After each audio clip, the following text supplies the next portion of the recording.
Assalamualaikum warahmatullahi wabarakatuh.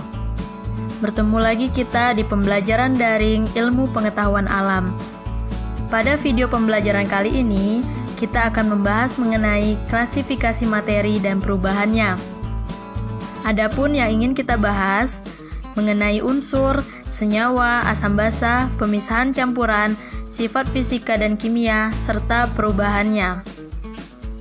Pembahasan yang pertama mengenai unsur. Pada video sebelumnya, kita juga telah membahas mengenai unsur, pengertian unsur, serta macam-macam unsur. Jadi, masih ingatkah kamu apa itu unsur? Tentunya kalian pasti masih ingat.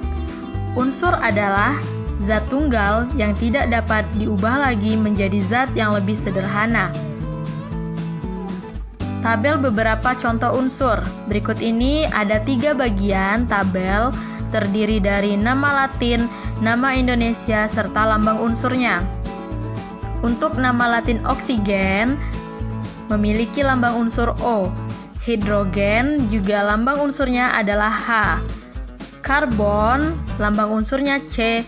Sulfur nama Latin untuk lambang unsur S atau belerang. Fosforus itu fosfor, nama Indonesianya, lambang unsurnya adalah P. Nitrogen, penulisannya sama, lambang unsurnya N. Iodium itu nama Latin untuk iodin, lambang unsurnya I.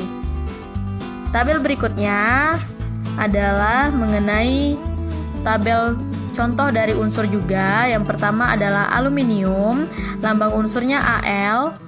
Aurum itu nama Latin untuk emas, lambang unsur Au. Argentum nama Latin untuk perak, lambang unsurnya Ag. Calcium lambang unsur untuk Ca. Cuprum itu nama Latin untuk tembaga, lambang unsurnya Cu. Ferrum itu nama Latin untuk besi, lambang unsurnya Fe. Natrium penulisannya sama dengan lambang unsur Na. Plumbun nama Latin untuk timbal, lambang unsurnya Pb. Magnesium lambang unsurnya adalah Mg. Berikut merupakan contoh soal. Ada 2 contoh soal. Soal yang pertama, tulislah lambang unsur dari A. Belerang, lambang unsurnya S. Nitrogen N. Natrium itu merupakan lambang unsurnya adalah Na. Kalsium Ca. Soal yang kedua, tulislah nama Indonesia dari unsur yang mempunyai lambang unsur berikut ini. Fe itu merupakan lambang unsur untuk besi, H lambang unsur untuk hidrogen, O lambang unsur untuk oksigen, Au lambang unsur untuk emas. Pembahasan selanjutnya mengenai senyawa. Senyawa juga telah kita pelajari di video pembelajaran sebelumnya. Jadi, apakah kalian masih ingat apa itu senyawa? Senyawa adalah zat tunggal yang dapat diuraikan menjadi 2 jenis atau lebih sederhana dengan cara kimia. Contohnya, soal yang pertama, tuliskan nama senyawa dari rumus kimia berikut. A. NCl3, B. PCl5, C. N2O5. Untuk NCl3, N ini merupakan lambang unsur untuk nitrogen, sedangkan Cl itu klorin.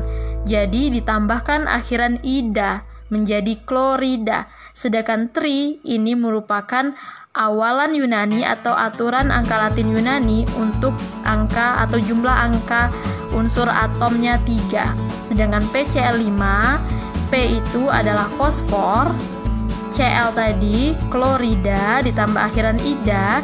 Sedangkan untuk 5, aturan tata nama angka Yunani-nya adalah penta. Begitu juga dengan yang C, N2O5, nitrogen oksida ditambahkan di itu untuk jumlah atom unsur 2 di, sedangkan 5 itu adalah penta. Berikut ini merupakan tata nama kimia dengan awalan Yunani. Ini merupakan aturan dari awalan Yunani. Untuk jumlah atom unsur 1, awalan Yunaninya adalah mono, 2 di, 3 tri, 4 tetra, 5 penta, 6 heksa, 7 hepta, 8 okta, 9 nona, 10 deka. Contohnya berikut ini. Rumus senyawanya CO, nama senyawanya. C merupakan nama senyawa untuk karbon. O itu oksigen, jadi ditambahkan ida, jadi oksida. Karena memiliki jumlah atom unsur 1, di depannya kita tambahkan mono, karbon monoksida. Untuk CO2 juga sama aturannya. C itu karbon, O oksigen, ditambahkan ida jadi oksida. D itu adalah jumlah atom unsurnya, karena ada 2, maka diberikan awalan Yunaninya D. Sama halnya dengan contoh-contoh berikutnya.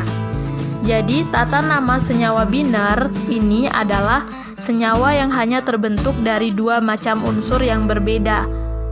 Aturan yang pertama, unsur yang berada di depan disebut sesuai dengan nama unsur tersebut. Ini contohnya tadi, karbon. Jadi unsur yang pertama atau senyawa yang pertama ini diberikan nama unsur yang pertama ini kita tulis terlebih dahulu, karbon. Aturan kedua, unsur yang berada di belakang disebut sesuai dengan nama unsur tersebut dengan menambahkan akhiran ida. Diberikan akhiran ida, oksida. Aturan yang ketiga, jumlah atom unsur disebut dengan menggunakan angka Latin atau Yunani. Ini merupakan tabel awalan Yunani. Jadi kalau jumlah atom unsurnya 2 ditambahkan di, untuk 3 ditambahkan tri, 4 tetra, 7 itu hepta, 5 penta. Selanjutnya tabel nama, rumus kimia, dan kegunaan senyawa. Senyawa pertama, natrium klorida, biasanya digunakan untuk garam dapur. Sukrosa digunakan untuk pemanis gula.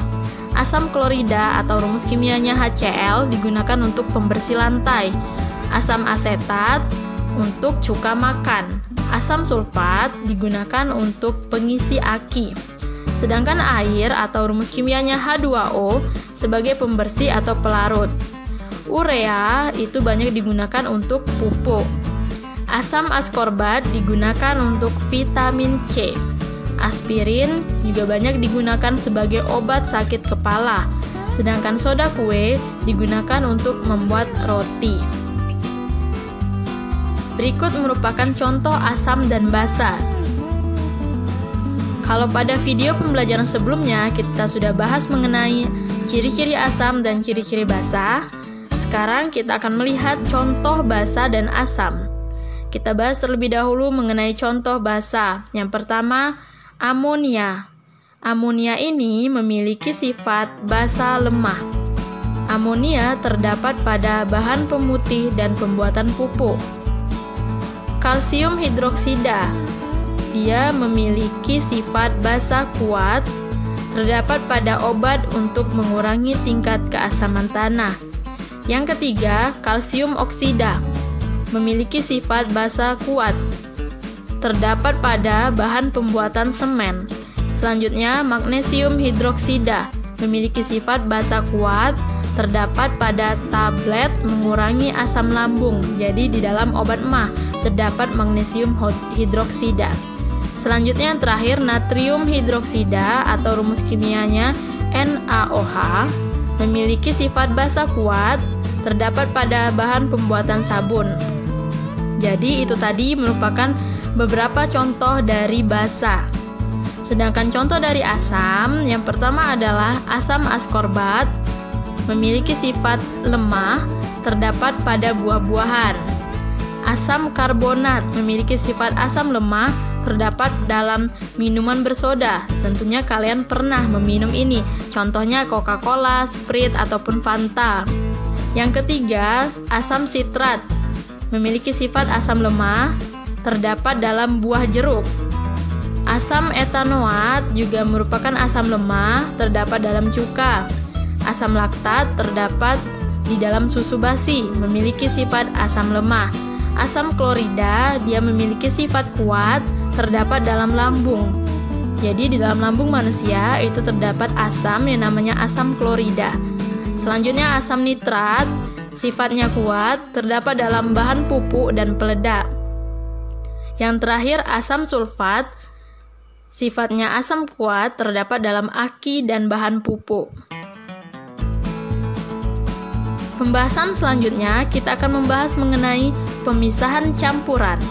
Beberapa metode, yang pertama adalah filtrasi atau penyaringan, yang kedua sentrifugasi, yang ketiga kromatografi kertas, yang keempat metode destilasi atau penyulingan, yang kelima metode sublimasi.